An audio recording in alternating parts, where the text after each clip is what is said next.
Should Australia Day be cancelled or be changed? That's a question that seems to come up almost every year. But things seem to be changing over time. I remember at the beginning of 2024, we talked about this, and it was in the wake of Woolworths deciding to not stock Australia Day merchandise. There was, of course, a large outcry. However, if we fast forward to 2025, we can see that Woolworths has effectively just backflipped on this whole idea, possibly dragged kicking and screaming into doing so, but nevertheless a lot less noise. If we look at Stephen Smith, Australia's High Commissioner to the United Kingdom, we can see he didn't really want to attend an Australia Day event, but such was the backlash that he quickly backflipped. In essence, the people calling for Australia Day to be changed or moved or cancelled appear to be folding at the moment, and the appetite for doing so appears to have decreased significantly. Indeed, if we look at supermarkets at the moment, they are stocking Australia Day merchandise, albeit to a much lesser extent. Now, to be fair with some of this merchandise, probably very few people actually buy it, and there are probably commercial reasons for not really stocking very much of it. But the symbolic aspect of it is, of course, important. So let's talk about why Australia Day should not be moved. And of course, if Australia were to become a republic, we can talk about another public holiday or something along those lines, but at the moment, Australia Day should stay where it is. And if you've got any thoughts about it, well, you can let me know that in the comments below. Now, to my mind, there are several good reasons for not moving Australia Day. The first one, of course, is that moving Australia Day is the thin edge of the wedge. That is, once you move Australia Day, you have to ask yourself, what happens next? What is the limiting principle? Once we've made that change, is there another change that's going to come down the track? For example, what happens with things such as welcome to country or acknowledgement to country ceremonies? Is the next question going to be, well, we need to re-enliven those and enhance those and increase their prominence? What exactly is going to happen after Australia Day? Now, this is, of course, important. Sometimes people decry these so-called floodgates arguments, but I think it's valid to ask the question of, what is the next battleground after Australia Day? Are people just going to move on to wanting ever more concessions? Is it going to be the case that effectively you can never be pure enough for the Puritans? You can never be good enough for the people that want these changes? And in that case, it is better to just not move Australia Day and never have that next argument where things start to escalate. Just keep the argument where it is and never move it to begin with, i.e., what precedent does it set and what is going to be next? The next issue that I have is I'm not entirely sure what date we would move Australia Day to. Now, several dates seem to be floated around, moving it to the 27th or the 25th, just moving it a day either here nor there. Now, the obvious issue of this is that it is a little bit of a sham move. Obviously, if you're just moving it a day either side of Australia Day, it is still anchored to Australia Day. So it doesn't really make a ton of sense, even for the people who do want Australia Day moved.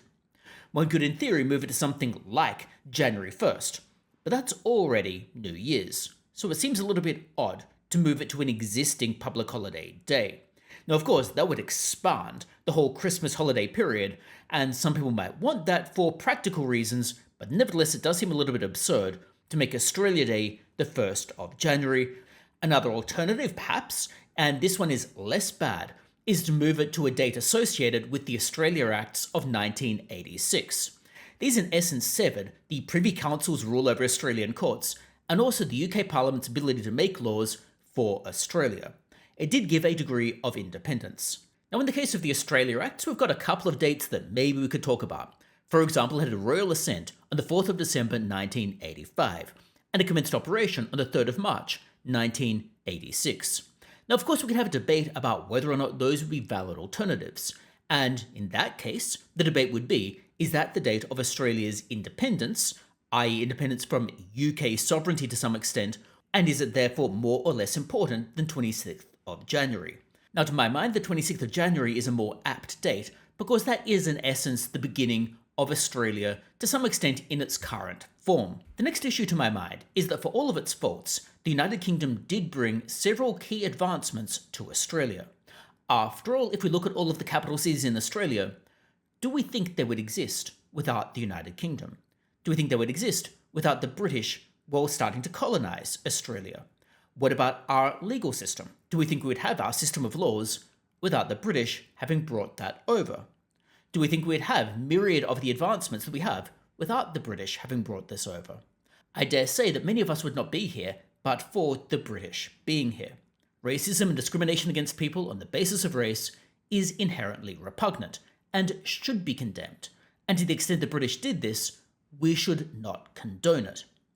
And therefore, we should acknowledge that they did some things that were wrong. However, we should also note that for the Indigenous Australians in Australia at the moment, the British did bring about some advancements, such as healthcare as it is at the moment, the current legal system, the current system of cities that exists. The structures that are governing Australia largely descend from British rule. So clearly, Indigenous Australians who are alive today did benefit. We need to acknowledge the good and the bad of the British having come to Australia. And to my mind, the 26th of January marks the commencement of the British coming to Australia, and the commencement, therefore, of the path toward Australia in its current form. Now, of course, if Australia were to ultimately become a republic, then of course maybe another date would be more appropriate, or maybe a second date would be appropriate, a date to mark the commencement of Australia to some extent, and a date to mark the commencement of independence, full independence from the Crown via a republic. And I'm not necessarily opposed to a republic. After all, I look at the United States with a degree of envy. They've got their Senate, their House, and their President. And because all of these are elected in different ways, it means that it puts some limits on the bad things government can ultimately do. And often, since government tends to mess things up, the less they do, the better. It's often better for the government to get out of the way rather than get in the way. And in the United States, with its system of gridlock, that can help the government to get out of the way and not make things worse. In Australia, unfortunately, every so often, the prevailing government can control both the House and the Senate. And sometimes in the Senate, they need to negotiate with some extreme parties, such as the Greens. And in that case, things start to get worse. I'd rather government did nothing than make things worse.